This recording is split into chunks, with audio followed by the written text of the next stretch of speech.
और हम शुरू कर रहे हैं हमारे इंडियन पॉलिटी की क्लास, भारतीय राजशास्त्र की। मैं आपके साथ स्क्रीन शेयर कर रहा हूँ और आज का हमारा टॉपिक जो रहेगा वो रहेगा मुख्यमंत्री और उनकी मंत्रिपरिषद। अभी हमने लास्ट टॉपिक किया था प्रधानमंत्री और उनकी मंत्रिपरिषद, और ये अब मुख्यमंत्री। अब आपको लगेगा बात तो सेम ही है। बिल्कुल बात सेम है। क्यों सेम है? क्योंकि संसदीय प्रणाली है ना जी। जो केंद्र की संसदीय प्रणाली है वही राज्यों के अंदर भी वही कॉपी है, बोलते हैं मिरर इमेज। सेम वही चीज है, थोड़ा सा फर्क होता है। थोड़ी सी कुछ चीजों का फर्क होता है, वो फर्क हम देखेंगे, वही महत्वपूर्ण है हमारे लिए। जो भी चर्चा हम कर रहे हैं यहाँ पर वो एग्जाम पॉइंट ऑफ व्यू से कर रहे हैं, कोई ऐसा एक्स्ट्रा कोई चीज नहीं है। क्योंकि आपको जो भी पीपीटी में या जो भी आपको पीडीएफ मिलती है उसके अंदर वो सारी चीजें आपके महत्वपूर्ण महत्व की होती हैं। तो चलिए समय नहीं लगाते, आगे चलते हैं, बात करते हैं मुख्यमंत्री जी। और मेरी आपसे ये विनती रहेगी कि आप जब हम इस टॉपिक को पढ़ें तो आप हिमाचल प्रदेश और हिमाचल प्रदेश की सरकार को फोकस में लेके चलें, क्योंकि मेरे अधिकतर एग्जाम्पल हिमाचल प्रदेश को लेके होते हैं, क्योंकि हम उस राज्य में रहते हैं। ठीक है। तो अनुच्छेद 163 से मैं शुरू करूंगा। हर चीज अनुच्छेद से ही शुरू होगी हमारी। अनुच्छेद 163, क्योंकि हम ऑलरेडी प्रधानमंत्री कर चुके हैं पीछे, हम बहुत सारे हम राज्यपाल कर चुके हैं, राष्ट्रपति उपराष्ट्रपति कर चुके हैं, तो अब अनुच्छेद एक बहुत ही महत्वपूर्ण अंग बन जाता है इसमें। 163 क्या बोलता है कि राज्यपाल को सहायता और सलाह देने के लिए एक मंत्री परिषद होगा। ठीक है, सिंपल। प्रधानमंत्री के केस में भी यही था, अनुच्छेद 74 के अंदर। ठीक है।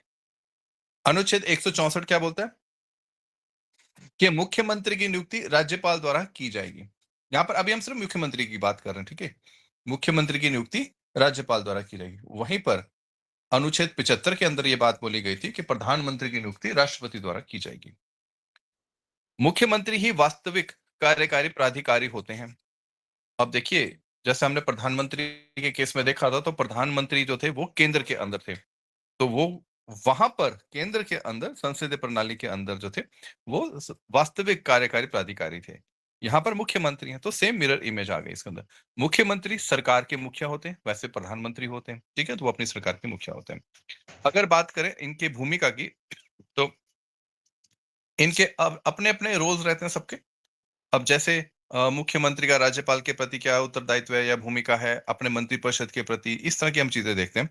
तो मुख्यमंत्री कौन होते हैं? ये संचार का प्रमुख माध्यम होते हैं, यानी कि जो भी इंफॉर्मेशन या कम्युनिकेशन करना है, संचार करना है, किसके साथ? राज्यपाल के साथ, वो मुख्यमंत्री के माध्यम से होता है। तो मुख्यमंत्री एक सेतु के रूप में कार्य करते हैं। मुख्यमंत्री की जो मंत्रिपरिषद है, जो भी वो निर्णय लेती है, जो भी वो कार्य करती है, उसकी सूचना जो है वो मुख्यमंत्री राज्यपाल को देते हैं। ठीक है, तो ये चीज बड़ी इंपॉर्टेंट है कि यहाँ से हमें पता चलती है कि मुख्यमंत्री की क्या इंपॉर्टेंस है। साथ में जिस तरह से केंद्र सरकार के अंदर अलग अलग विभागों के अंदर प्रमुख नियुक्तियां की जाती हैं, जैसे महाधिवक्ता राज्य, यहाँ पे राज्य लोक सेवा आयोग है, उनके अध्यक्ष और सदस्य, राज्य चुनाव आयोग आयुक्त और उनके सदस्य, ये इस तरह के कुछ महत्वपूर्ण जो अधिकारी या नियुक्तियां हैं, वो मुख्यमंत्री जो हैं वो राज्यपाल को इस संबंध में सलाह देते हैं। और ये चीज हम प्रधानमंत्री के केस में भी सेम देख चुके हैं।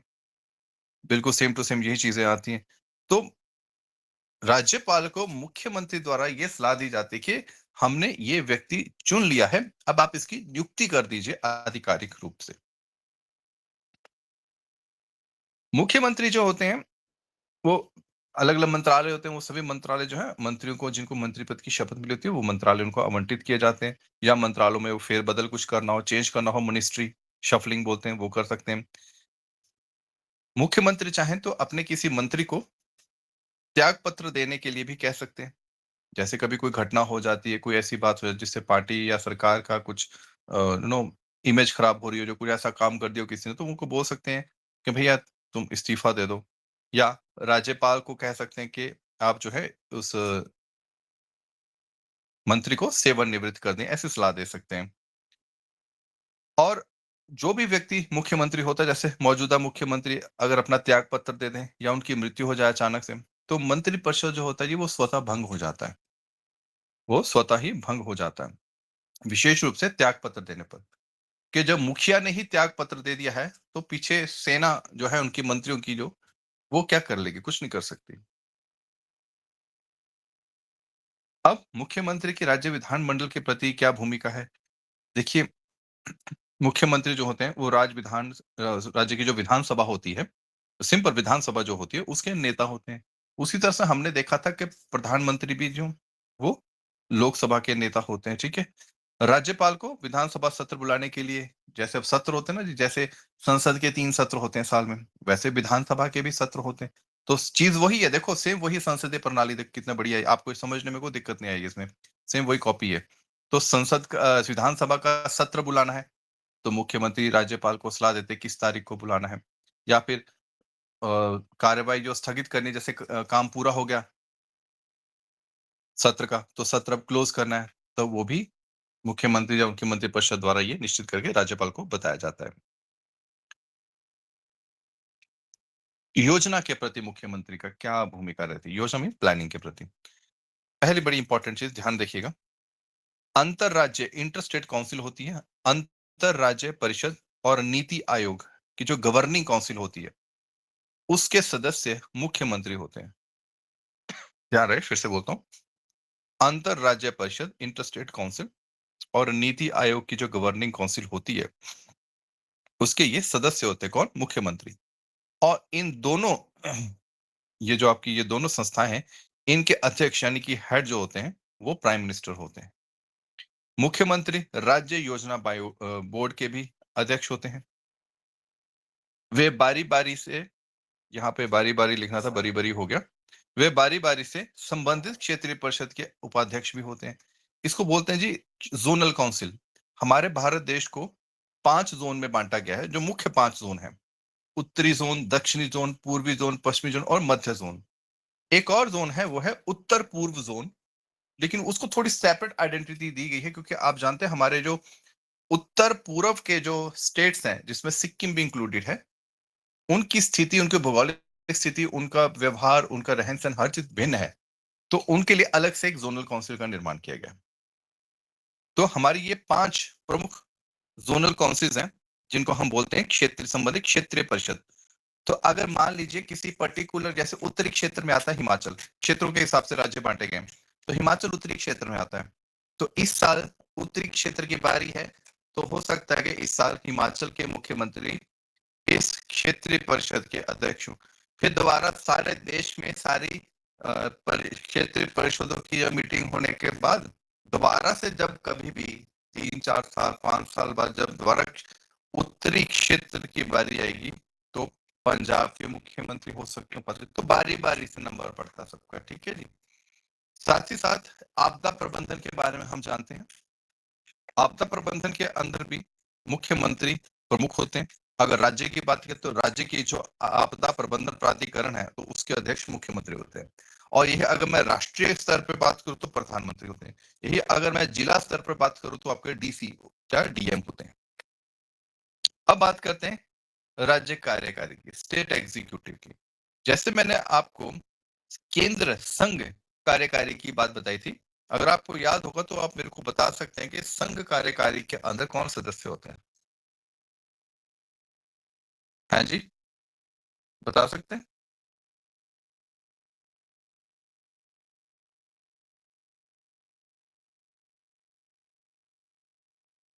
संघ कार्यकारी के अध्यक्ष सदस्य कौन-कौन होते हैं?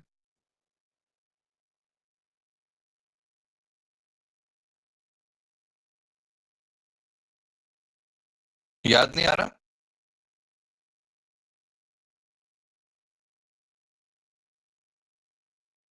चलिए कोई बात नहीं। तो यहाँ पे राज्य कार्यकारी की बात हो रही है तो इसके सदस्य होते हैं राज्यपाल, मुख्यमंत्री, राज्य मंत्रिपरिषद और राज्य के महाधिवक्ता, एडवोकेट जनरल, ठीक है जी? जैसा हमने अनुच्छेद 163 की से शुरुआत की थी, हमने उसकी एक लाइन पढ़ी थी।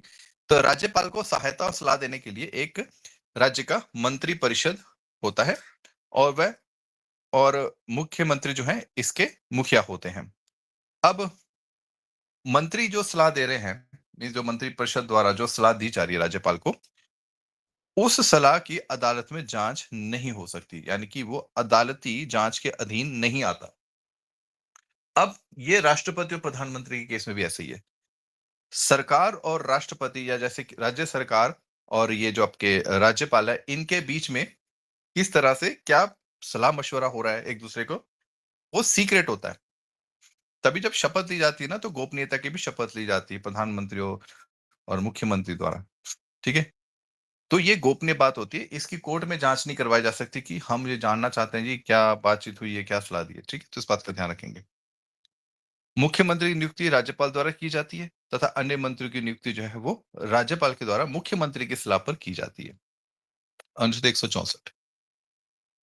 कुछ एक राज्य हैं जिनके अंदर जो हमारे आदिवासी जो रहते हैं वहाँ पर, ठीक है? अनुसूचित जनजाति के लोग होते हैं, कुछ राज्यों में ज़्यादा होते हैं। हिमाचल में भी हैं, ऐसा नहीं है, पर कुछ राज्यों में विशेष रूप से हैं, जैसे छत्तीसगढ़, झारखंड, मध्य प्रदेश, ओडिशा, इन राज्यों में आदिवासी कल्याण मंत्री का होना आवश्यक है। आगे देखें, ये बात बहुत इंपॉर्टेंट है, ये मैंने आपको प्रधानमंत्री के केस में भी बताई थी, कि जो प्रधानमंत्री जिसके हेड होते हैं मंत्रिपरिषद, ये मंत्रिपरिषद सामूहिक रूप से केवल राज्य विधानसभा के प्रति उत्तरदायी होती है। ये इस पॉइंट को आप ध्यान रखिएगा। कोई भी व्यक्ति जो मंत्री बना है, अगर उसने 6 मंत्री बनने की तारीख से 6 महीने के अंदर-अंदर किसी भी सदन की सदस्यता नहीं ली, तो उसका जो मंत्री पद है वो चला जाएगा, उसको हटा दिया जाएगा। ये कंडीशन है। ये बात हमने वहाँ पे भी की थी। 91 संविधान संशोधन अधिनियम 2003 के अनुसार राज्य मंत्रिपरिषद में मंत्रियों की संख्या कितनी होनी चाहिए, इसके बारे में बात की गई है। तो ये संख्या होनी चाहिए आपके विधानसभा के कुल सदस्यता का 15% से अधिक नहीं होना चाहिए और यही चीज केंद्र के अंदर भी है।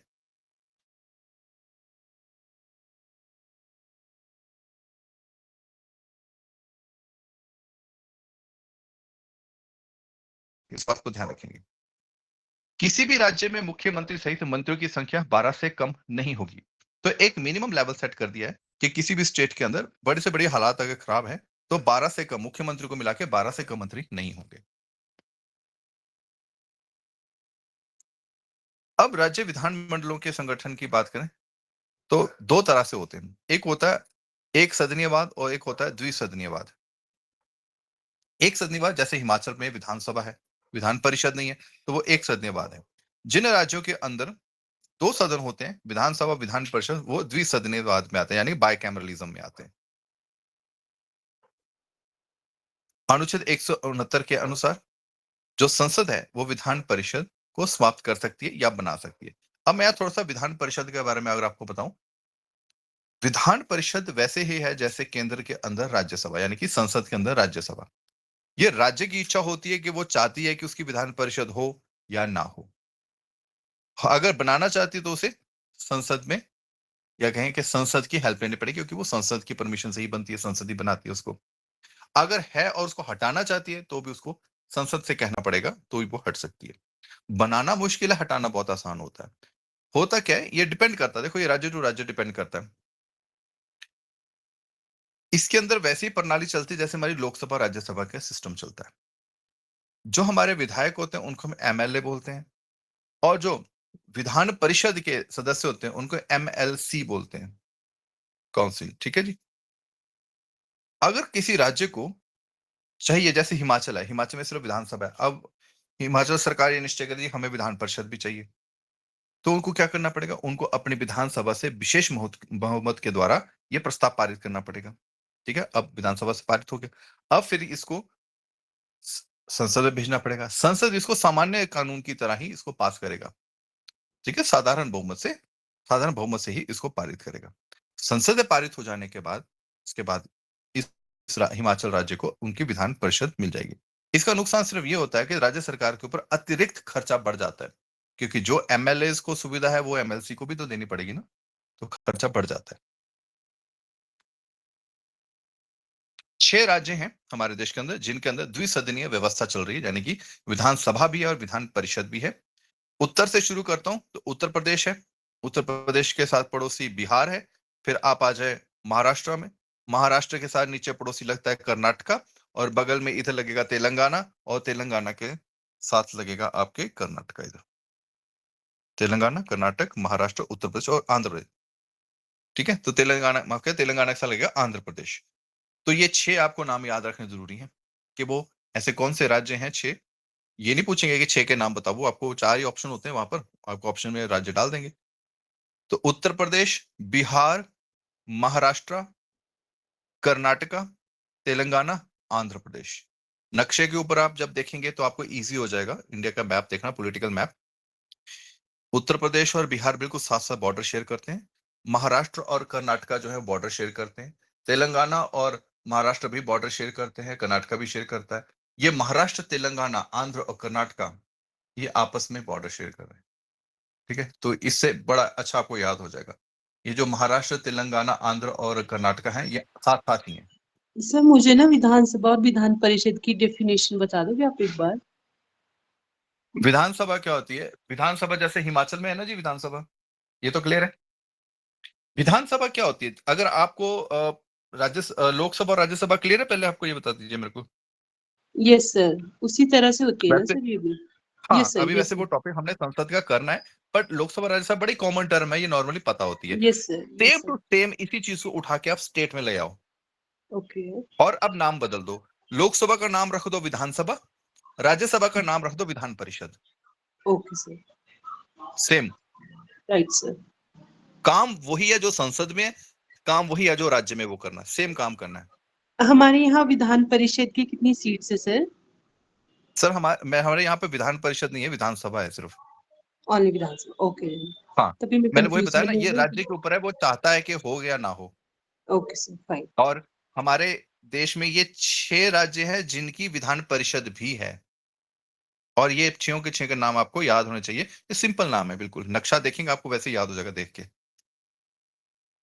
ठीक है जी। अब देखिए जैसे अभी thank you sir. Vidhan Parishad की बात चले तो विधान परिषद को हम उच्च सदन भी बोलते हैं, जैसे राज्यसभा को बोलते हैं ना house of elders, upper house बोलते हैं राज्यसभा को। उसी तरह से उच्च सदन, अपर हाउस, या वरिष्ठों का सदन, हाउस ऑफ एल्डर्स बोलते हैं। ये ब्रिटेन से आया शब्द हाउस ऑफ एल्डर्स, वहां बोलते हैं ये लोग, हम नहीं बोलते ये चीजें। विधानसभा जो सिंपल विधानसभा है, जैसे हिमाचल विधानसभा है जहाँ पे मुख्यमंत्री हैं और विधायक हैं, तो ये होता है निचला सदन। ठीक है जी। और इसको लोकप्रिय सदन भी कहा जाता है क्योंकि लोगों द्वारा चुन के भेजे हुए लोग होते हैं यहाँ पर। ठीक है जी, पॉपुलर हाउस बोलते हैं। अब विधानसभा की आगे बात करें तो जो एमएलए विधायक हैं वो कैसे चुने जाते हैं? वो चुने जाते हैं सार्वभौमिक वयस्क मताधिकार के आधार पर, जनता द्वारा सीधे निर्वाचित किए जाते हैं, यानी कि universal adult franchise. Simple simple शब्दों में जनता वोट डालती है। 18 साल और उससे ऊपर की उम्र की जनता वोट डालती है और सीधे जनता द्वारा वो चुने जाते हैं, वो एमएलए होते हैं। और जो विधान परिषद में जाएंगे वो जनता नहीं चुनती, उसका अलग सिस्टम होता है, वो भी आगे आएगा। तो ये बता रहे हैं जी, राज्य विधानसभा की न्यूनतम और अधिकतम सदस्य संख्या कितनी चाहिए? 60 और 500 फिक्स है। इसमें आपको जानने की जरूरत नहीं, जैसे एक जस्ट फॉर एक जी के आपको यहाँ मैंने लिख दिया है। वैसे बताया कि न्यूनतम संख्या जो फिक्स की गई है वो है अरुणाचल और सिक्किम, गोवा में 30 की गई है, मिजोरम में 40 की गई है, नागालैंड में 46 की गई है, क्योंकि इसमें जनसंख्या का भी थोड़ा हिसाब रहता है ना जी। रिजर्वेशन की, आरक्षण की बात करें तो हमारे संविधान में जनसंख्या अनुपात के आधार पर जो है वो विधानसभा के अंदर अनुसूचित जाति और अनुसूचित जनजाति के लिए भी सीटों का आरक्षण प्रावधान किया गया है। अब पेपर में ये नहीं आएगा कि कितने परसेंट किसके कितने परसेंट किसके, ठीक है, इतना डीप में नहीं आता आपको पॉलिटी के अंदर। अगर आपको स्पेशल स्टडीज कोई करनी है तो वहां पे आप इसको पढ़ सकते हैं हायर स्टडीज के अंदर। एक परिसीमन आयोग होता है, डिलिमिटेशन कमीशन। इसका काम होता है निर्वाचन क्षेत्रों को चुनना और उनकी डिमार्केशन करना, निशानदेही बोलते हैं जिसको। आपने देखा होगा जैसे 68 सीट्स हैं हिमाचल प्रदेश के अंदर विधानसभा की, तो वो 68 जो सीट्स हैं वो पूरे राज्य के अंदर काटी गई है ना, सेक्शन काटा गया है कि ये सीट यहाँ, ये सीट यहाँ, ये सीट यहाँ। तो ये काम कौन करता है? ये करता है परिसीमन आयोग, डिलिमिटेशन कमीशन। और ये किया जाता है जनसंख्या को बैलेंस रखने के लिए। अब लाहौल स्पीति में जनसंख्या कम है, बाकी क्षेत्रों में हिमाचल के जिलों में जनसंख्या ज्यादा है, तो ऐसा नहीं कि लाहौल स्पीति अलग से, तो लाहौल स्पीति को भी इस तरह से जोड़ा जाएगा बाकी जिलों के साथ कि एक पूरा बैलेंस बन जाए। इसलिए आपने देखा होगा जब चुनाव होते हैं और जो कॉन्स्टिट्यूएंसीज डिवाइड होती हैं तो किस तरह से सारा मिक्स अप हो जाता है, उस टाइम पता ही नहीं चलता, राज्य का नक्शा ही समझ में नहीं आता उस समय। और जब ये आपका लोकसभा चुनाव या राज्यसभा के चुनाव होते हैं तब भी आप हिमाचल का नक्शा देख लो, तब भी आपको समझ में नहीं आएगा हिमाचल के नक्शा अंदर अंदर क्या हो गया है। ये आगे फिर बात कर रहे हैं विधान परिषद की, हम विधानसभा की नहीं विधान परिषद की बात कर रहे हैं हम। विधान परिषद में न्यूनतम सदस्य संख्या 40 बताई गई है और अधिकतम कितनी हो सकती है? विधानसभा की कुल संख्या का 1/3 से अधिक नहीं होना चाहिए। ये आपको बस ऐसे ही याद रख लेना, आपको कोई ज्यादा डीप कैलकुलेशन में जाने की जरूरत नहीं है। और वास्तविक संख्या जो है मंत्रिपरिषद की, विधान परिषद की, वो पार्लियामेंट द्वारा, संसद द्वारा तय की जाती है, वो निश्चित करते हैं, क्योंकि ये अथॉरिटी उनके पास है। ये देखिए, ये लिस्ट इंपॉर्टेंट है। यहाँ पर विधान परिषद जो हिमाचल में नहीं है, जो 6 राज्यों में है, और विधान परिषद के बारे में बात की गई है कि कौन कितने सदस्य चुन के भेजता है वहां पर। जैसे सदस्यों का चुनाव विधानसभा सदस्यों द्वारा किया जाता है, तो विधानसभा एमएलए कितने सदस्यों को भेजेंगे? 1/3, यानी कि आपके विधान परिषद की कुल सीटों का 1/3 जो है सदस्य एमएलए करेंगे। साथ ही साथ हमारे जो स्थानीय निकाय, लोकल बॉडीज होते हैं, वहां से भी लोग चुने जाएंगे, उनकी उनका कोटा 1/3 है। साथ ही साथ जो 3 वर्ष से राज्य में निवास कर रहे हैं ऐसे स्नातक द्वारा चुने गए सदस्य, वो ऐसे स्नातक आगे चुनेंगे, तो वो है 1/12। 3 वर्ष से जो कार्यरत शिक्षक हैं, उनके द्वारा चुने गए सदस्य, और वो शिक्षक का जो स्तर है वो माध्यमिक विद्यालय से कम नहीं होना चाहिए। वो कितने सदस्यों को चुन सकते हैं? 1/12। और सबसे इंपॉर्टेंट, ये तो आपको याद रखने ही रखने हैं, ये वाला जो हाईलाइट किया यहाँ पर, राज्यपाल द्वारा कितने सदस्य इसके अंदर, विधान परिषद के अंदर मनोनीत किए जाते हैं, वो है विधान परिषद की कुल संख्या का 1/6। ये पेपर में एक बार आ चुका है, तो इस बात को आप थोड़ा ध्यान रखेंगे। ठीक है जी। तो ये सामने वाली स्लाइड आपके लिए इंपॉर्टेंट है, इसको आप सिंपल रिवीजन कर लेंगे, आपको सारी चीजें क्लियर हो जाएंगी। ये कुछ इंपॉर्टेंट आर्टिकल्स हैं, इसमें हिंदी इंग्लिश का कोई इशू नहीं है, आप इसको ऐसे पढ़ लोगे, आपको समझ में आ जाएगी। एसएलए स्टेट लेजिस्लेटिव असेंबली है, एसएलसी स्टेट लेजिस्लेटिव काउंसिल है, यानी कि ये जो है विधान सभा है, ये विधान परिषद है। ठीक है जी, सिंपल चीजें हैं। तो आज की क्लास में इतना ही है, कोई प्रश्न है तो आप पूछ सकते हैं।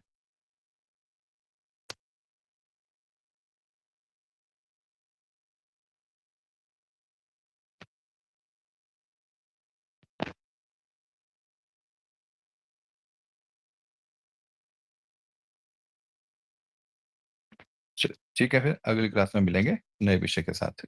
धन्यवाद।